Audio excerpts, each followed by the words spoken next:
12월 19일입니다. 주의 크고 두려운 날이 이르기 전에 라는 제목으로 말라기 3장 13절에서 4장 6절까지 말씀 읽겠습니다. 너희가 불손한 말로 나를 거역하였다. 나 주가 말한다. 우리가 무슨 말을 하였기에 주님을 거역하였다고 하십니까? 하고 너희는 묻는다. 너희가 말하기를 하나님을 섬기는 것은 헛된 일이다. 그의 명령을 지키고 만군의 주 앞에서 그의 명령을 지키며 죄를 뉘우치고 슬퍼하는 것이 무슨 유익이 있단 말인가? 이제 보니 교만한 자가 오히려 복이 있고 악한 일을 하는 자가 번성하며 하나님을 시험하는 자가 재앙을 면한다 하는구나. 그때 주님께서는 주님을 경외한 사람들이 서로 주고받는 말을 똑똑히 들으셨다.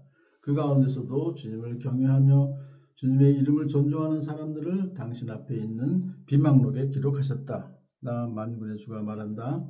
내가 지정한 날에 그들은 나의 특별한 소유가 되며 사람이 효도하는 자식을 아끼듯이 내가 그들을 아끼겠다. 그때야 너희가 다시 의인과 악인을 분별하고 하나님을 섬기는 자와 섬기지 않는 자를 비로소 분별할 것이다. 나 만군의 주가 말한다. 용광로의 불길같이 모든 것을 살라버릴 날이 온다. 모든 교만한 자와 악한 일을 하는 자가 지푸라기같이 타버릴 것이다. 그날이 오면 불이 그들을 살라서 그 뿌리와 가지를 남김없이 태울 것이다. 그러나 내 이름을 경외하는 너희에게는 의로운 해가 떠올라서 치료하는 광선을 발할 것이니 너희는 외양간에서 풀려난 송아지처럼 뛰어다닐 것이다. 내가 이 일을 이루는 그날에 악한 자들은 너희 발바닥 밑에서 재와 같이 될 것이니 너희가 그들을 짓밟을 것이다. 나 만군의 주가 말한다. 너희는 율법 곧 율례와 법도를 기억하여라. 그것은 내가 호렙산에서 내 종 모세를 시켜서 온 이스라엘이 지키도록 이룬 것이다.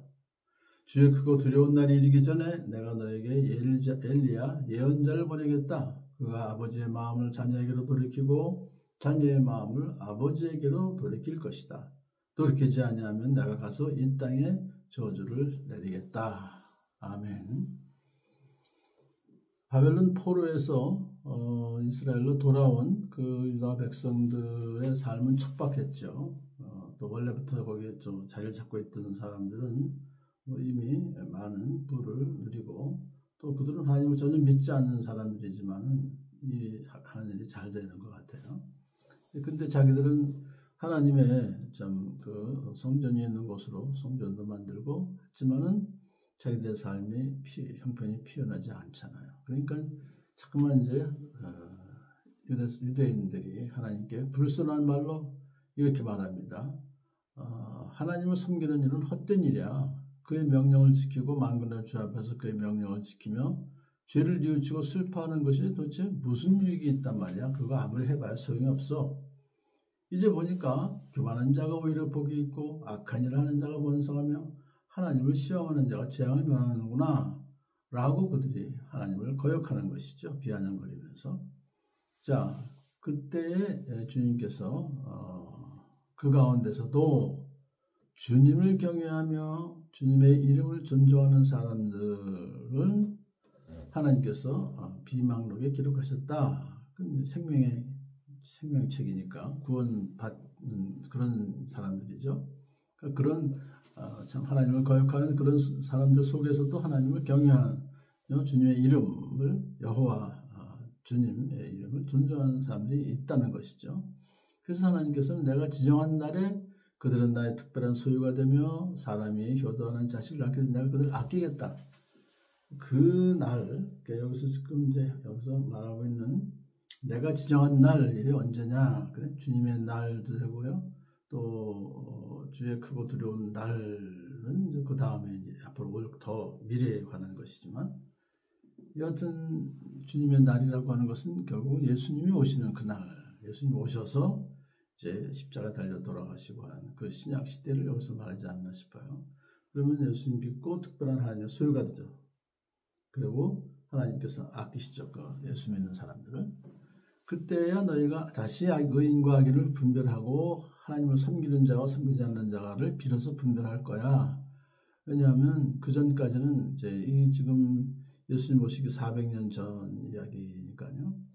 그것이 분별되지 않았지만 너희들은 악한 자가 더 잘 되네.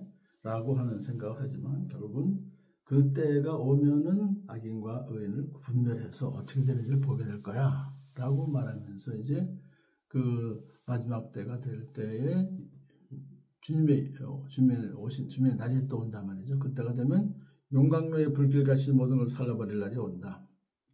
모든 교만한 자, 악한 일 하는 자 다 지푸라같이 타버릴 것이다. 그날이 오면 불이 그들을 살라서 그 뿌리와 가지를 남김없이 태울 것이다. 이거는 마지막 말세를 말한다고 볼 수 있죠. 심판의 날이 올 거니까. 그렇지만 이건 또 이미 예수님이 오심으로 시작되는 말세예요. 그러니까 예수님은 그 복음을 선포하시면서 이렇게 말했습니다. 아들을 믿는 사람은 심판을 받지 않는다. 그러나 믿지 않는 사람은 이미 심판을 받았다. 그것은 하나님의 독생자 이름을 믿지 않았기 때문이다. 예수님 오셔서 복음을 증거할 때에 선포하실 때에 그 말씀을 믿는 사람은 심판받지 않지만 믿지 않는 사람은 이미 심판을 받은 것이다 라고 하시면서 심판도 이미 시작되는 걸 말해요.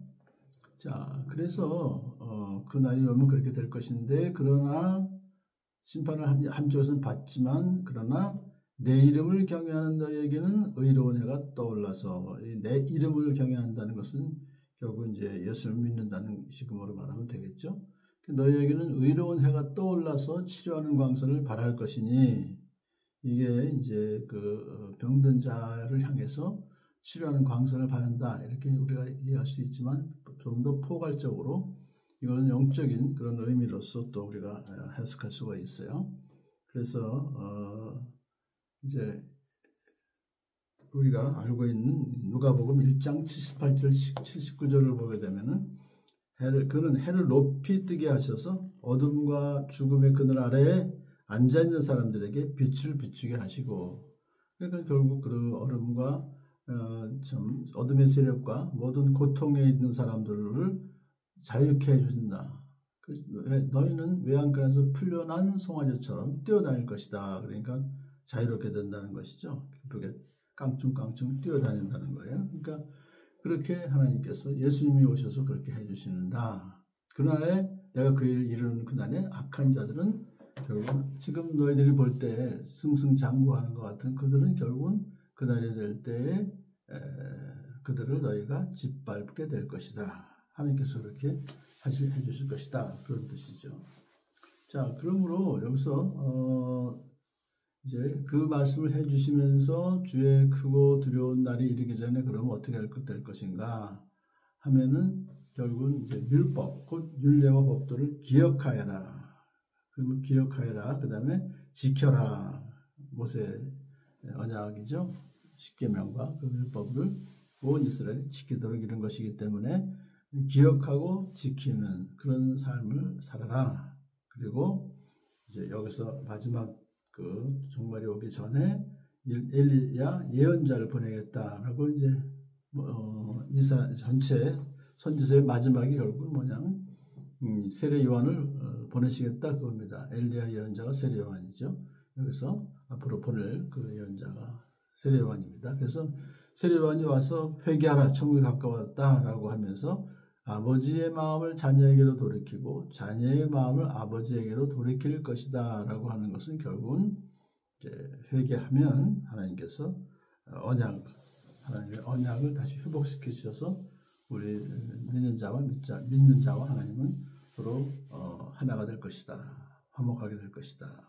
이 말씀을 여기서 우리에게 주시고 계십니다. 그런데 만일에 돌이키지 아니하면 내가 가서 이 땅에 저주를 내리겠다. 심판하시겠다. 마지막 때 하나님께서 예수님 오셔서 결국 심판하실 그날을 미리 벌써 이렇게 예언하셨다 하는 걸 우리가 볼 수 있습니다. 오늘도 우리가 참 이 말씀 기억하면서 주님을 경외하며 주님의 이름을 존중하는 우리들을 하나님께서 특별한 소유가 되게 해주시며 우리를 아껴주실 것을 분명히 믿습니다. 그러므로 하나님 율법을 기억하며 율법을 지키는 노력하는 복된 하루 되기를 축복합니다.